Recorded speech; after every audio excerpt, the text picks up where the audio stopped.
அண்மை செய்தி. பழனி அடிவாரத்தில் ஆக்கிரமிப்புகள் அகற்றப்பட்டதை தொடர்ந்து வியாபாரிகள் போராட்டம் நடத்தி வருகின்றனர். அதனை அண்மை செய்தியாக பார்த்து வருகிறோம்.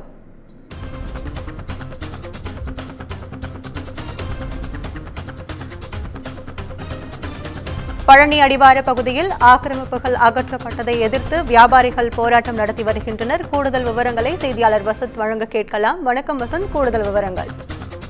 வணக்கம் கற்பகம். அதாவது திண்டுக்கல் மாவட்டம் பழனி 6ஆம் படை வீடான பழனியில் உலக அளவில் இருந்து அதிகப்படியான பக்தர்கள் வருவது வழக்கம்.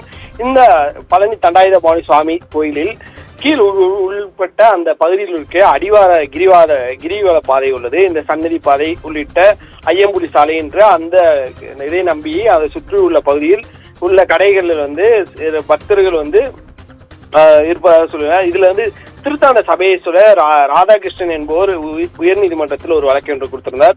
இந்த வழக்கில் அடிப்படை கிரிவல பாதையில் எந்த விதமான ஆக்கிரமிப்பு கடைகளும் தள்ளுவண்டிகளும் தற்காலிக கடைகள் இது மாதிரியான இருக்கக்கூடாது, இதை உடனடியாக அகற்ற வேண்டும் என்று ஒரு உத்தரவானது கிடைத்தது. அதன்படி இந்த கிரிவல பாதையை மேல் என்ன பண்ணியிருந்தார்கள் என்றால் அதற்குள் பொதுமக்கள் யாரும் செல்ல முடியாத மாதிரி வேலியானது அமைக்கப்பட்டிருந்தது. இதன் கிரிவல பாதையில் அதாவது பக்தர்கள் மட்டுமே நடந்து செல்ல முடியாது, அதுக்கு இருசக்கர வாகனம் உள்ளிட்ட எந்த வாகனமும் அதுக்குள்ள செல்ல முடியாத அளவிற்கு தற்போது அங்கே அமைக்கப்பட்டுள்ளது. இதை தடை செல்வதற்கு ஓய்வு பெற்ற நீதிபதி பாரதிதாசன் தலைமையிலான ஒரு குழு தான் அமைக்கப்பட்டு அந்த கடைகள் முழுமையாக அங்கே இருக்கக்கூடிய ஆக்கிரமிப்பு செய்யப்பட்டிருந்த அந்த கடைகள் முழுமையாக அகற்றப்பட்டது. அது இதனால் சொல்லக்கூடிய பாரம்பரியமாக ஒரு 100 ஆண்டு 50 ஆண்டுகளுக்கு மேலாக அந்த பகுதியில் கடை வைத்திருந்தவர்களுடைய கடைகள் ஆக்கிரமிப்பில் இருந்ததாக கூறி அந்த உத்தரவின் பேரில் உயர்நீதி உத்தரவின் பேரில் அந்த கடைகளை முழுமையாக அகற்றப்பட்டது.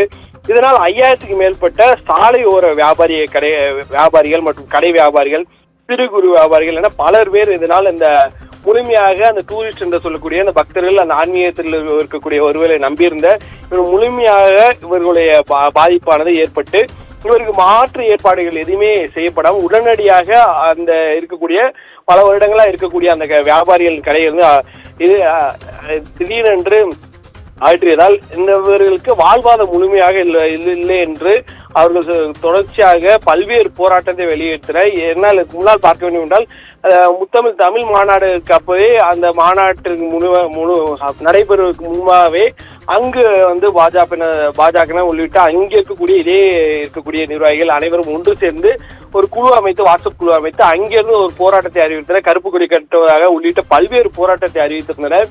தொடர்ச்சியாக பேச்சுவார்த்தை நடக்கப்பட்டு இதுக்கான முடிவுகள் எடுக்கப்படும் என்று கூறி அந்த முத்தமிழ் மாநாடை கருப்பு கொடி உள்ளிட்ட எந்த ஒரு எதிர்ப்பும் தெரியக்கூடாது என்று சொல்லி அங்கு இருக்கக்கூடிய அதிகாரிகள், அவர்களுடைய ரெவன்யூல இருக்கக்கூடிய அதிகாரிகள் வருவாயிலுக்கு அவர்களுடைய பேச்சுவார்த்தை நடத்தி அப்போது தற்காலிகமாக அந்த போராட்டத்தை கைவிட வைத்தனர் இரவாக. அதை தொடர்ந்துதான் தற்போது இந்த சொல்லக்கூடிய சில நாட்கள் முன்னாவே இந்த போராட்டமானது தெரியப்பட்டது. இதில் அவர்கள் ஒரு குழு அமைத்திருந்தனர். என் மண் என் மக்கள் என்ற ஒரு வாட்ஸ்அப் குழுவும் அந்த வியாபாரிகள் அமைப்பில் எல்லாம் ஒன்று சேர்ந்து பல்வேறு போராட்டங்கள் தற்போது நடைபெற்று வந்தன.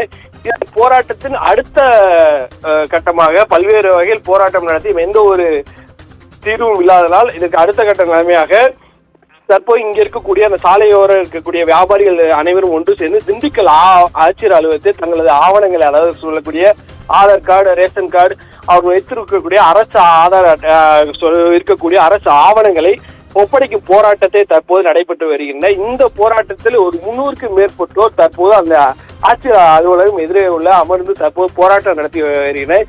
இந்த சம்பவம் பெரும் பரபரப்பை தற்போது ஏற்படுத்தினோம். அந்த இடத்துல இருந்து போராட்டத்திற்கு நாங்கள் ஒப்படைப்பதாக உள்ளிட்ட பல்வேறு கோரிக்கையை வலியுறுத்தி தற்போது போராட்டத்தை நடத்தி வருகின்றனர். இந்த சம்பவம் தற்போது போராட்டத்தில் பல்வேறு பரபரப்பு தற்போது காணப்பட்டது. தொடர்ச்சியாக பல மணி நேரமா இந்த போராட்டம் நடைபெற்றுக் கொண்டிருக்கிறது. இதனால் தற்போது இந்த இடம் முழுமையாகவே ஒரு பரபரப்பாக காணப்பட்டுள்ளது. கற்பகம், உங்கள் கூடுதல் விவரங்களுக்கு நன்றி வசந்த்.